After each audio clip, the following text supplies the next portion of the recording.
So here today we all are going to discuss about the find a drop in pressure due to minor losses. So here we are going to find the loss due to sudden contraction. It is between point 0.1 and point 0.2. So if this valve is perpendicular, it is off. If the valve is parallel, this is the red color tap is going to be on. So now we are going to switch on between point 0.1 and point 0.2, which is due to sudden contraction. So these are the piezometer which gives the reading at each point. So now if you look closely, we have the piezometer readings on both the sides due to sudden contraction. So if you look closely, it is around 700 in this point and it is around 200 at this point. If you minus 2, we get around 500, which is millimeter per water column, millimeter of water column. And if we divided it by 1000, which is going to get around 0.5 meter head loss due to sudden contraction. So this is the point between 1 and 2 due to sudden contraction. If you look closely here. So now I'll go to make it perpendicular and switch it off. So we're going to go to point 3 and 4. Point 2. If you look point 2 and point 3, which have where there is a head loss due to sudden expansion. So if you look closely, point 3 again, I'm going to make it parallel. So we'll wait for 2 seconds. So here if you look again, the reading has increased, which is close to 800, and here it remains around 300, which is once again a head loss of 0.5 meters. How is 800 minus 300, which is 500, and if we divided it by 1000, which is millimeters of water column, we are going to get around 0.5 meter of head loss due to sudden expansion between point 2 and 3. So now if we move again, we have a head loss due to sudden contraction from point 3 to point 4.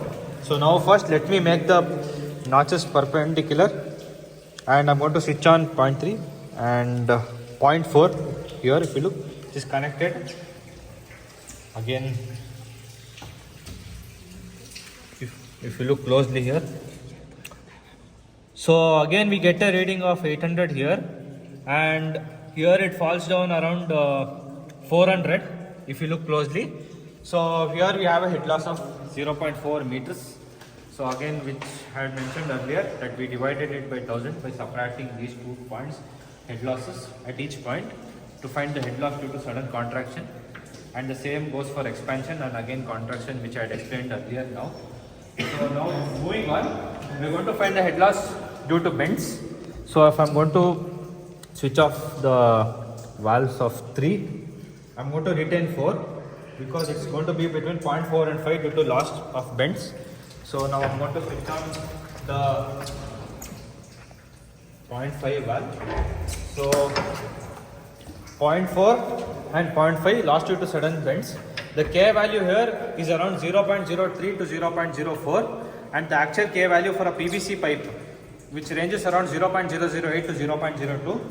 The K value for a PVC pipe due to 90-degree bend, which I am going to explain again, which is 0.03 to 0.04. So let's look at the readings now. If you look closely here, which is around 200, 400, 800, we're getting around close to maybe 1000. And here, if you look closely,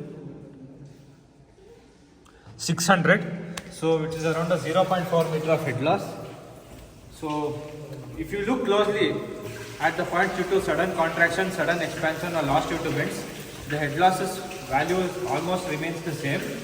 So that shows the smoothness in the PVC pipe and the accuracy in the minor losses throughout the pipe, irrespective of their differences, which is loss due to contraction or loss due to expansion.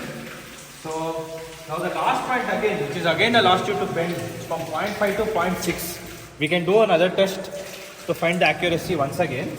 So I'm going to switch off 0.4 and I'm going to retain 0.5, switch on 0.6. So here it is the loss due to bend between 0.5 and 0.6. Again there's a 90-degree bend.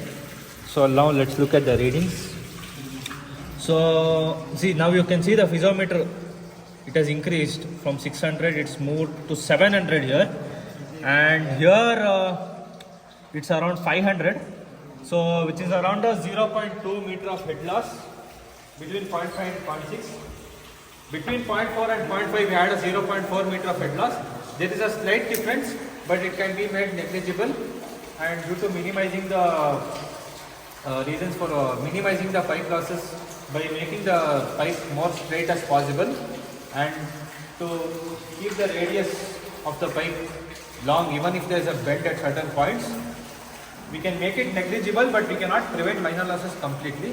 So here I finish my topic and moving on to the discharge point. Moving on to the discharge. So here we get the reading which is liters per minute. Liters we divided it by 1000. Per minute we divided it by 60 to get the readings for meter cube per second. So here we get throughout the point the discharge remains the same. The discharge does not change. So it is around 27 to 28. It's varying little bit. So it is liter per minute, 25 liters per minute. We converted it, dividing it by 1000 first, and then we divided it by 60, and then we show the calculations, which you get it, which is for the meter cube per second. Get the readings for meter cube per second. So this is the discharge. This is the setup which we have done. All of us, all the 8 members, to find a drop in pressure due to minor losses and the discharge which remain the same. Thank you very much.